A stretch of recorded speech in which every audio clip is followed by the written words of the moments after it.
एक अनोखा जादूगर। हिमालय की घाटी में एक बस्ती थी। बस्ती में बंजारे रहते थे। बस्ती काफ़ी हरी भरी थी। कुछ बंजारे भेड़ पालने का काम करते, कुछ खेल तमाशा का। इसी बस्ती में कम्बा नाम का एक बंजारा था। कम्बा काफ़ी बुद्धिमान था। कम्बा का घर एक लड़का था, सामी। सामी 5 साल का था, बड़ा नटखट था। कम्बा ने सामी को खेल तमाशे का जमूरा बना रखा था। चादर से उसको ढक देता और तरह तरह के सवाल पूछता। जमूरा बताएगा? हाँ उस्ताद बताएगा। तो बोल जमूरे, यह क्या है? उस्ताद लड़की है। क्या पहनी है? लाल फ्रॉक उस्ताद। देखने वाले ताली बजाते, पैसा फेंकते। कम्बा अपने काम से बहुत खुश था। उसकी पत्नी ढोल बजाती और तीनों मिलकर तमाशा दिखाते। कम्बा तमाशे में एक रस्सी आसमान में फेंकता था। रस्सी एक लंबे बांस पर टंग जाती थी। रस्सी के सहारे कम्बा तरह तरह के खेल देखता। एक दिन कम्बा अपनी पत्नी और बच्चे को साथ लेकर अचानक गांव छोड़कर चला गया। गांव वाले कम्बा को ढूंढने लगे। कम्बा काफी दिनों तक नहीं आया। उधर कम्बा दूर पहाड़ियों पर बसे एक गांव में जा पहुंचा। गांव बड़ा था, अतः उसे तमाशा में काफी पैसा मिल जाता था। एक दिन कम्बा गांव में तमाशा दिखा रहा था। काफी भीड़ थी। कम्बा रस्सी को बांस पर लटकने के लिए फेंकने लगा। रस्सी अचानक बांस में न टंग कर आसमान में टंग गई। देखने वाले कम्बा को बहुत बड़ा जादूगर समझने लगे, पर कम्बा की तो सांस फूलने लगी। कम्बा बहुत घबरा गया। कम्बा अपने लड़के सामी से बोला, रस्सी पकड़कर ऊपर जाओ, देखो कहाँ फंस गई। सामी रस्सी पकड़कर ऊपर चढ़ने लगा। सामी चढ़ते चढ़ते बहुत दूर चला गया। उसे ऊपर आसमान में एक महल दिखाई दिया। रस्सी उसी के दीवार से चिपक गई थी। सामी के ऊपर पहुंचते ही महल का दरवाजा खुल गया। सामी काफी घबरा गया था। उसने देखा अंदर एक सुंदर लड़की बैठी है। लड़की ने सामी का स्वागत किया।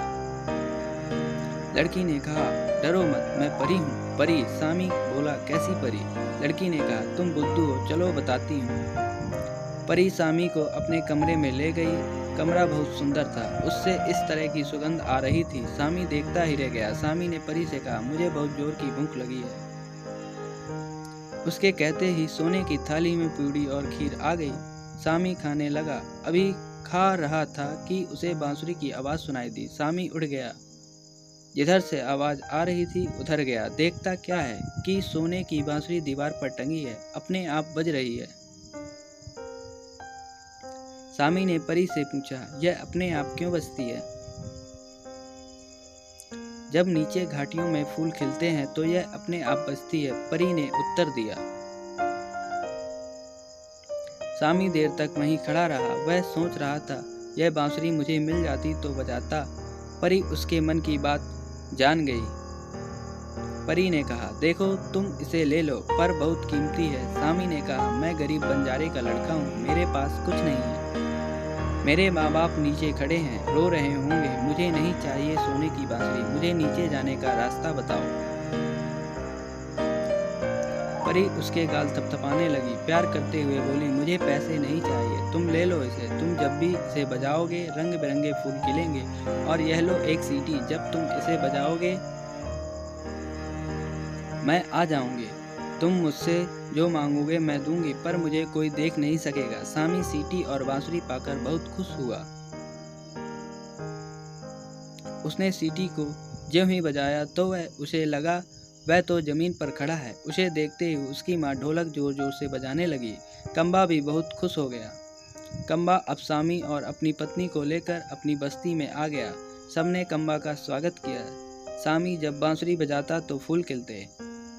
एक बार सामी ने सीटी बजाई तो परी आ गई। परी बोली, क्या चाहिए? सामी ने कहा, खुशी। परी गायब हो गई। बंजारे नाचने लगे और वे लोग हमेशा सुख से रहने लगे।